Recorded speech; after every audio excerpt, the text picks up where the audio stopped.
Good afternoon, everybody. My name is Janelle J.J. Nanquil, I'm Kayla Kalibosa. and our research is focusing on the differences in cecal microbiota in feral and commercial chicken. So, what are we doing? So basically, we are looking into the bacteria into the cecum of the chickens, and our purpose is to develop and compare the microbial community profiles between the feral and the commercial chickens. For our hypothesis, for the commercial chickens, since they have the same diet and same living conditions, we expect them to have the similar microbial community, whereas for the feral chickens, since they have an irregular diet, they will most likely have a more diverse microbial community. Okay, so just to briefly go over our methods for our experiment. First, we took 7 commercial and 7 feral chickens. Next, we removed their cecum and used their stool sample as our gut microbiota. Afterwards, we isolated their genomic DNA, and then from there, we amplified the V3 region of the 16S ribosomal RNA.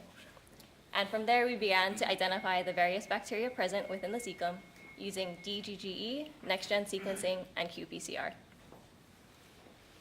So why are we doing this? Well, one thing it's interesting to include feral chickens. While we were working on our research project, there wasn't as much research into feral chickens. And one other thing is that the gut microbiota plays a major role in the chickens itself, for example, in food safety, development, digestion, nutrient absorption, and in the immune system. Okay, so this figure here shows some of the bacteria that can be present within your gut microbiota. As you can see, there are both harmful and pathogenic bacteria, as well as health-promoting bacteria. And at the bottom, we can also see there are some bacteria that provide both beneficial and non-beneficial functions. So the bacteria that we are going to be focusing on are Clostridia, Enterococci, E. coli, Lactobacilli, Bifidobacteria, and Bacteroides. So from the use of DGGE, next-gen sequencing, and Qpcr, in our results we found that there are diversity found within the feral samples itself. There is similarity within the commercial samples, and by comparing the two groups, the feral samples are different from the commercial samples. Okay, so our first portion of our research included denaturing gradient gel electrophoresis, also known as DGGE. This helps us to separate DNA fragments that are of the same length based off of their different nucleotide sequences. This helps us to visually identify the diversity or similarity of the sample, as well as we can also see an example of the abundance of the different bacteria present by looking at the band intensity. So on the right-hand side of our slide, you actually see the gel that we ran. So the lanes that are labeled in green on the left-hand side, that's over here. These are our commercial samples. To the right of that in orange are our feral samples. So as you can see, there is a lot of similarity on our commercial sample side.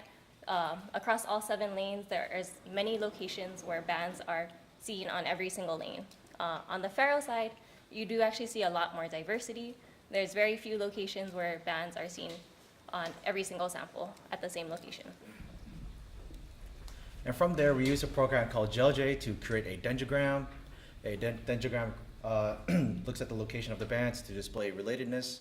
So looking at the top half of the dendrogram, for the feral samples, as you can see, some are closely related to each other, whereas for these two and these 2 brackets, these 2 samples and these 3 samples.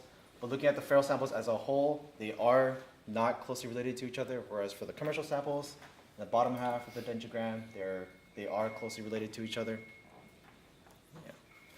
Okay, the next portion of our research included next-gen sequencing, which is an efficient method of sequencing that helps to increase speed, accuracy, and the throughput.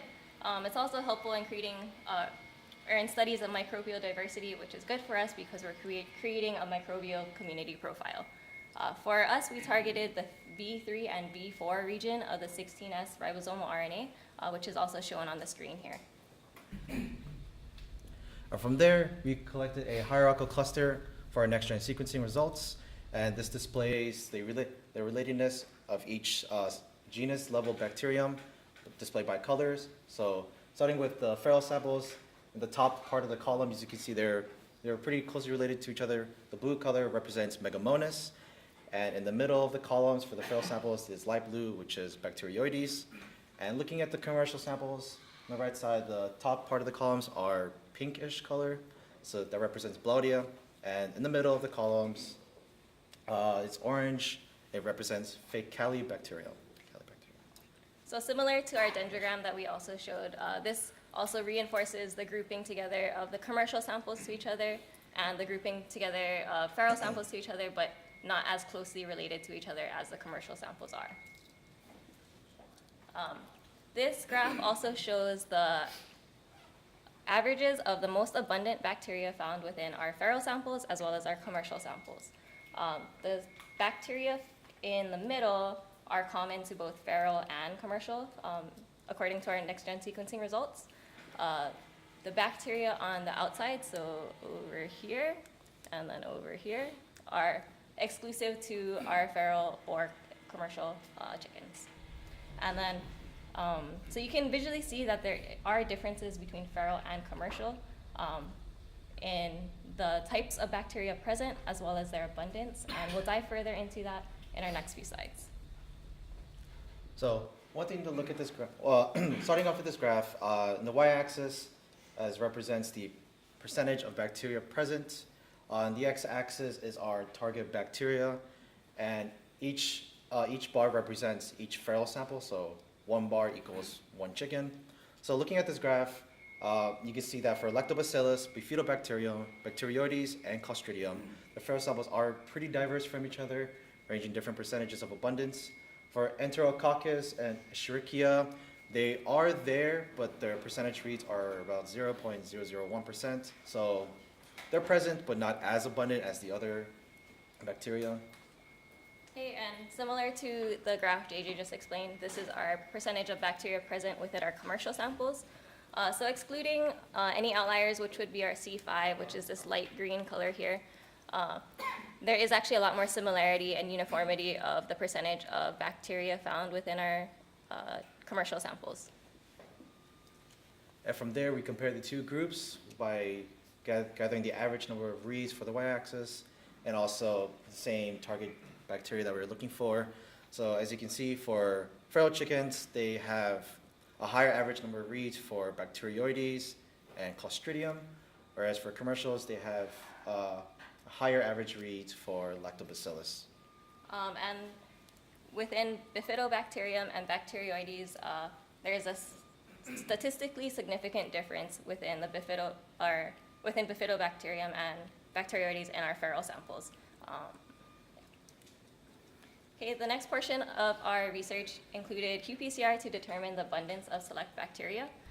So what we did was we had specific primers to amplify our target bacteria. From there, we did quantitative PCR, and we wanted to see if our results would correlate with our next-gen sequencing results. So looking at our Qpcr results, we gathered the CT values for both feral and commercial, and we took that CT values and we took the average of them. One thing to note is that for the CT values, the higher the CT value is, then the lower the abundance is that's present in the samples. And one thing to note, there is no amplification for Bifidobacterium bifidum, Salmonella enterica, and Listeria, although this was expected with our next-gen sequencing result because they were not present. So looking at the data, as you can see, for the feral CT values, they're generally slightly higher than the commercial samples, so that means that they are slightly less abundant in terms of for Lactobacillus and both E. coli for UIDA gene and the TUF gene. And then just to also note, these are just the raw CT values so far. So next, we normalized our CT values for further analysis, and we're basically just going to focus on the bacteria that did amplify. So we're looking at Lactobacillus acidophilus and E. coli with the UIDA gene and the TUF gene. So here we can see that statistically, feral samples have less abundance of Lactobacillus acidophilus than in our commercial samples, and there is no statistical difference between the amount of E. coli present in feral or commercial chickens regarding either gene.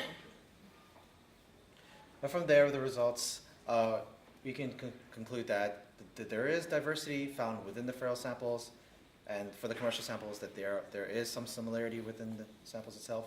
And comparing the two groups to each other, the feral samples are different from the commercial samples. And we just want to take the time to say a special thank you to Dr. Nupane, Dr. K, and Dr. Jha, without whom we would have many, many questions and be very confused.